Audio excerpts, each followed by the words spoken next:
ഇനി നമുക്ക് പോളണ്ടിലേക്ക് ഒരു ജോബിനായിട്ട് പോകാൻ പറ്റും. 4 ലക്ഷത്തിൽ കൂടുതൽ മാസവരുമാനം വരുന്ന ജോലികളും നമുക്ക് നേടിയെടുക്കാൻ പറ്റും. ഈ ഒരു വിസയുടെ ഏറ്റവും വലിയൊരു പ്രത്യേകത എന്താണെന്ന് പറയുകയാണെന്നുണ്ടെങ്കിൽ ഇതിൻ്റെ വിസ കോസ്റ്റ് ആയിട്ട് ആകെ 4000 രൂപ മാത്രമേ വരുന്നുള്ളൂ. പിന്നെ അതുപോലെ തന്നെ ധാരാളം ജോബുകളാണ് കേട്ടോ ഇവർ പറയുന്നത്. സ്കിൽഡ് ആണെങ്കിലും അൺസ്കിൽഡിനാണെങ്കിലും അങ്ങനെ ഒരുപാട് ജോബുകൾ ഇതിൽ ലിസ്റ്റ് ചെയ്തിട്ടുണ്ട്. പിന്നെ പറയാനുള്ള ഒരു കാര്യം, ഒരു ലാംഗ്വേജ് ടെസ്റ്റും വേണമെന്ന് ഇവർ പറഞ്ഞിട്ടില്ല. IELTSോ ടോഫലോ അല്ലെങ്കിൽ OET അങ്ങനെ ഒന്നും വേണമെന്ന് ഇവർ പറഞ്ഞിട്ടില്ല. ഈ ഒരു പോളണ്ട് എന്ന് പറയുകയാണെങ്കിൽ തന്നെ പ്രകൃതി ഭംഗി കൊണ്ടാണെങ്കിലും അതുപോലെ തന്നെ ഒരുപാട് കാസിൽസിനൊക്കെ പേര് കേട്ടൊരു രാജ്യമാണ്. ഇപ്പോൾ മാൽബോർ കാസിൽ, അതുപോലെ തന്നെ വേവൽ റോയൽ കാസിൽ. ഇപ്പോൾ വോഡ്കേൻ്റെ കാര്യം പറയുകയാണെന്നുണ്ടെങ്കിൽ ഈ ഒരു വോഡ്ക എന്ന് പറയുന്നത് ഈ ഒരു പോളണ്ടിലത്തെ നാഷണൽ ഡ്രിങ്ക് ആയിട്ടാണ് ഇവർ കൺസിഡർ ചെയ്യുന്നതെന്നാണ് പറയുന്നത്. ഓക്കെ, എനിവേയ്സ് എന്തായാലും ഒരു ബ്യൂട്ടിഫുൾ ആയിട്ടുള്ളൊരു രാജ്യം തന്നെയാണ് ഈ ഒരു പോളണ്ട് എന്ന് പറയുന്നത്. സോ എന്തായാലും ഇതൊരു നല്ലൊരു ഓപ്പർച്യൂണിറ്റി തന്നെയാണ്. എന്താണ് ഈ ഒരു ഓഫർ, ഇത് ഏതാണ് പെർമിറ്റ്, എങ്ങനെയാണ് ഒരു വിസയ്ക്ക് അപ്ലൈ ചെയ്യുക, അതിൻ്റെ ബെനിഫിറ്റ്സ്, ഇതിൻ്റെ റിക്വയർമെൻറ്റ്സ്, അങ്ങനെ എല്ലാം നമുക്ക് നോക്കി നോക്കാം. അതുകൊണ്ട് തന്നെ കറക്റ്റ് ആയിട്ടുള്ള ഒരു ഐഡിയ കിട്ടാനായിട്ട് മുഴുവൻ വീഡിയോ കാണാൻ ശ്രമിക്കുക. എന്താണെന്ന് നോക്കാം.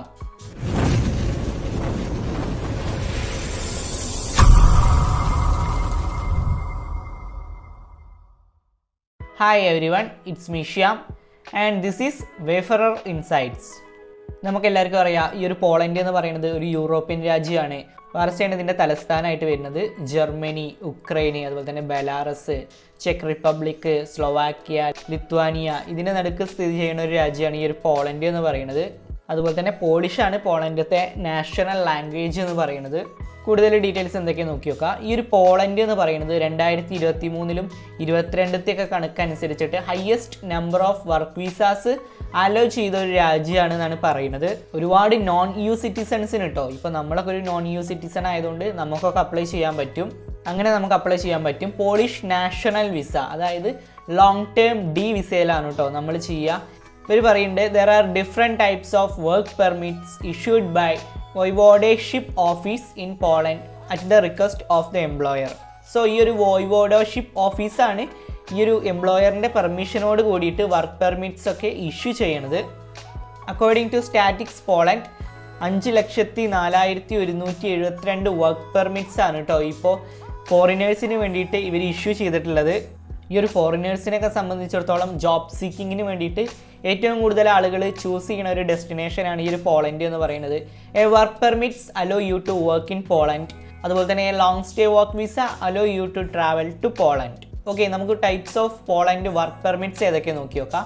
ഇപ്പോൾ 5 പെർമിറ്റ്സ് ആണ് ടോട്ടലി വരുന്നത്. അതായത് A permit, B permit, C permit, D permit, E permit, ഇത്രയും പെർമിറ്റ്സ് ഉണ്ട്. ബട്ട് നമുക്ക് ഒരു ഫോറിൻ എംപ്ലോയിക്ക് ഒരു ജോബ് സീക്ക് ചെയ്യാൻ പറ്റുന്ന ഒരു പെർമിറ്റ് എന്ന് പറയുന്നത് ഡി പെർമിറ്റ് ആണ്. നമ്മളപ്പോൾ ഡി പെർമിറ്റിനാണ് അപ്ലൈ ചെയ്യേണ്ടത്. Cost of the work permit നോക്കി നോക്കാം. ഈ ഒരു ഡി പെർമിറ്റിൻ്റെ ഒരു കോസ്റ്റ് എന്ന് പറയുന്നത് 200 പോളിഷ് സ്ലോട്ടിയാണ് കേട്ടോ. പോളിഷ് സ്ലോട്ടിയാണ് ഈ ഒരു പോളിഷത്തെ കറൻസി എന്ന് പറയുന്നത്.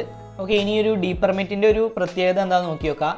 A D-type national visa is the only work visa that allows you to stay for more than 90 days but not longer than 1 year. More than 90 days കേട്ടോ. 90 ദിവസങ്ങൾക്ക് ശേഷം 90 ദിവസത്തിൻ്റെ കൂടുതൽ നമുക്ക് നിൽക്കാൻ പറ്റുമെന്ന് ഇവർ പറയുന്നുണ്ട്. ബട്ട് 1 ഇയറിൻ്റെ കൂടുതൽ നിൽക്കാനും പറ്റില്ല എന്ന് ഇവർ പറയുന്നുണ്ട്. After the expiry you will renew your visa. Expire ആവുകയാണെന്നുണ്ടെങ്കിൽ നമുക്ക് റിന്യൂ ചെയ്യാൻ പറ്റുമെന്നും ഇവർ പറയുന്നുണ്ട്. ഓക്കെ, എന്തായാലും ഇനി ഒരു പോളണ്ട് വർക്ക് വിസയുടെ റിക്വയർമെൻറ്റ്സ് എന്തൊക്കെയാണ് നോക്കി നോക്കാം. കുറച്ചൊക്കെ റിക്വയർമെൻറ്റ്സ് പറയുന്നുണ്ട്, അതെന്തൊക്കെയാണ് നോക്കി നോക്കാം. You must have a valid passport. നമുക്കൊരു വാലിഡ് ആയിട്ടുള്ളൊരു പാസ്പോർട്ട് ആവശ്യമാണ്. അതുപോലെ തന്നെ a completed visa application form, ഒരു കംപ്ലീറ്റ് ചെയ്ത വിസ ആപ്ലിക്കേഷൻ ഫോം വേണം. Your employer must apply for the work permit and submit an application to the voivodeship office on your behalf. നമ്മളുടെ ആ ഒരു എംപ്ലോയർ ഈ ഒരു വർക്ക് പെർമിറ്റിന് ആവശ്യമുള്ള കാര്യങ്ങളൊക്കെ ചെയ്യണം, അതൊക്കെ സബ്മിറ്റ് ചെയ്യണം എന്ന് പറയുന്നുണ്ട്. പിന്നെ employment letter, you must submit the original letter of employment signed by your employee and stating your position, salary and other details of your employment. നമുക്ക് ഒരു എംപ്ലോയ്മെൻറ്റ് ലെറ്റർ കിട്ടും. നമ്മളിപ്പോൾ ഒരു ജോബിന് അപ്ലൈ ചെയ്യുകയാണെന്നുണ്ടെങ്കിൽ നമുക്കൊരു ജോബ് ഓഫർ എന്തായാലും കിട്ടും. ആ ഒരു ജോബ് ഓഫറിൽ സൈൻ ചെയ്തിരിക്കണം. അതുപോലെ തന്നെ നമ്മളുടെ പൊസിഷൻ എന്താണെന്നൊക്കെ അതിൽ കറക്റ്റായിട്ട് മെൻഷൻ ചെയ്യണം, സാലറി മെൻഷൻ ചെയ്യണം. പിന്നെ and other details of your employment, നമ്മളെ ജോലിയുടെ ബാക്കിയുള്ള ഡീറ്റെയിൽസൊക്കെ കറക്റ്റായിട്ട് ആ ഒരു ജോബ് ഓഫറിൽ മെൻഷൻ ചെയ്തിട്ടുണ്ടാവണം എന്ന് ഇവർ പറയുന്നുണ്ട്. പിന്നെ പറയുന്നത് police clearance certificate, you must prove that you do not have a criminal background. നമുക്ക് എന്തായാലും ഒരു PCC ഒക്കെ ആവശ്യമായിട്ട് വരും. നമ്മളുടെ ക്രിമിനൽ ബാക്ക്ഗ്രൗണ്ട് ഒന്നും ഇല്ല എന്ന് തെളിയിക്കാൻ വേണ്ടിയിട്ടാണ് ജസ്റ്റ്. ഓക്കെ, ഞാൻ എന്തായാലും ഈ ഒരു പോളണ്ട് ഡിവിസേൻ്റെ കൂടുതൽ ഡീറ്റെയിൽസ് അടങ്ങിയ ഒരു ലിങ്ക് ഞാൻ ഡിസ്ക്രിപ്ഷനിൽ പ്രൊവൈഡ് ചെയ്യുക. നിങ്ങൾ എന്തായാലും എല്ലാവരും കയറി നോക്കുക, അതിൽ കൂടുതൽ ഡീറ്റെയിൽസ് ഉണ്ടാവും. ഓക്കെ, ഇനി എങ്ങനെയാണ് ഈ ഒരു പോളണ്ട് വർക്ക് വിസയ്ക്ക് അപ്ലൈ ചെയ്യുക എന്നുള്ളത് ഞാൻ പറഞ്ഞുതരാം. അതിനു മുമ്പ് ഒരു കാര്യം കൂടി പറഞ്ഞോട്ടെ, ഈ ഒരു ചാനൽ നിങ്ങൾ ആദ്യമായിട്ടാണ് കാണുന്നതെന്നുണ്ടെങ്കിൽ ഇതുപോലുള്ള കൂടുതൽ ജോബ് ഇൻഫർമേഷൻസ് വീഡിയോസൊക്കെ പെട്ടെന്ന് കിട്ടാനായിട്ട് ഈ ഒരു ചാനൽ സബ്സ്ക്രൈബ് ചെയ്തിട്ട് സപ്പോർട്ട് ചെയ്യുക. അതുപോലെ തന്നെ നിങ്ങളുടെ കൂട്ടത്തിൽ ആരെങ്കിലുമൊക്കെ ഇത്തരം ഓഫേഴ്സിനൊക്കെ വേണ്ടിയിട്ട് വെയിറ്റ് ചെയ്ത് നിൽക്കുന്നവരുണ്ട് എന്നുണ്ടെങ്കിൽ അവർക്കും കൂടി ഒന്ന് എത്തിച്ചു കൊടുക്കുക. ഓക്കെ, ഞാൻ എന്തായാലും ലാഗ് അടുപ്പിക്കണില്ല, ബാക്കിയുള്ള ഡീറ്റെയിൽസ് എന്തൊക്കെയാണ് നോക്കി നോക്കാം. ഓക്കെ, ഇനി എങ്ങനെയാണ് ഈ ഒരു പോളണ്ട് വർക്ക് വിസയ്ക്ക് അപ്ലൈ ചെയ്യുക എന്നുള്ളത് ഞാൻ പറഞ്ഞുതരാം. ഒരു 3 സ്റ്റെപ്പായിട്ട് പറഞ്ഞുതരാം കേട്ടോ. കറക്റ്റായിട്ട് നിങ്ങളത് പോവുക. ഫസ്റ്റത്തെ സ്റ്റെപ്പ് എന്ന് പറയുന്നത് ഗെറ്റ് എ ജോബ് ഓഫർ. ഒരു ജോബ് ഓഫർ വേണം. അതായത് ഇവർ പറയുന്നത് ടു വർക്ക് ഇൻ പോളണ്ട്. നമ്മൾ പോളണ്ടിൽ വർക്ക് ചെയ്യണം എന്നുണ്ടെങ്കിൽ നമുക്ക് അവിടുത്തെ ഒരു എംപ്ലോയറുടെ കയ്യിൽ നിന്ന് അല്ലെങ്കിൽ ഒരു കമ്പനിയുടെ കയ്യിൽ നിന്ന് ഒരു ജോബ് ഓഫർ നമുക്ക് എന്തായാലും ആവശ്യമായിട്ട് വരും. ഈ ഒരു ജോബ് ഓഫർ നേടിയെടുക്കാനായിട്ട് കുറച്ച് job searching platforms, many resources to find a job in Poland എന്നിവർ പറഞ്ഞിട്ടുണ്ട്. കുറച്ച് വെബ്സൈറ്റ്സ് പറഞ്ഞിട്ടുണ്ട്. അപ്പോൾ ഫസ്റ്റത്തെ സ്റ്റെപ്പ് എന്ന് പറയുന്നത് ഒരു ജോബിന് നമ്മൾ അപ്ലൈ ചെയ്യുക എന്നുള്ളതാണ്. പിന്നെ രണ്ടാമത്തെ സ്റ്റെപ്പ് പറയുന്നത് get A work permit approval. നമ്മൾ പറഞ്ഞിട്ടുണ്ടായിരുന്നു നമ്മളുടെ ഈ ഒരു എംപ്ലോയർ നമുക്ക് ഈ ഒരു വർക്ക് പെർമിറ്റ് ആപ്ലിക്കേഷൻ ഈ ഒരു വോയ്വോഡോഷിപ്പ് ഓഫീസിൽ സബ്മിറ്റ് ചെയ്യണം എന്നുള്ളത്. അതൊക്കെ ക്ലിയർ ആയിട്ടുള്ള ഒരു വർക്ക് പെർമിറ്റ് അപ്രൂവൽ നമുക്ക് കിട്ടണം. ഈ ഒരു വോയ്വോഡിഷിപ്പ് ഓഫീസാണ് ഈ ഒരു വർക്ക് പെർമിറ്റ്സ് ഒക്കെ ഗ്രാൻഡ് ചെയ്യണത്. After the approval of the work permit you can apply for the visa. അതിനുശേഷം നമുക്ക് വിസയ്ക്ക് അപ്ലൈ ചെയ്യാൻ പറ്റും. തേർഡ് സ്റ്റെപ്പ് എന്ന് പറയുന്നത് apply for A visa at the Poland embassy. ഇനി എങ്ങനെയാണ് ഈ ഒരു വിസയ്ക്ക് അപ്ലൈ ചെയ്യാൻ നോക്കി വെക്കുക. പോളിഷ് എംബസിയിൽ കേട്ടോ, പോളണ്ടിലത്തെ എംബസി ഉണ്ടാവും.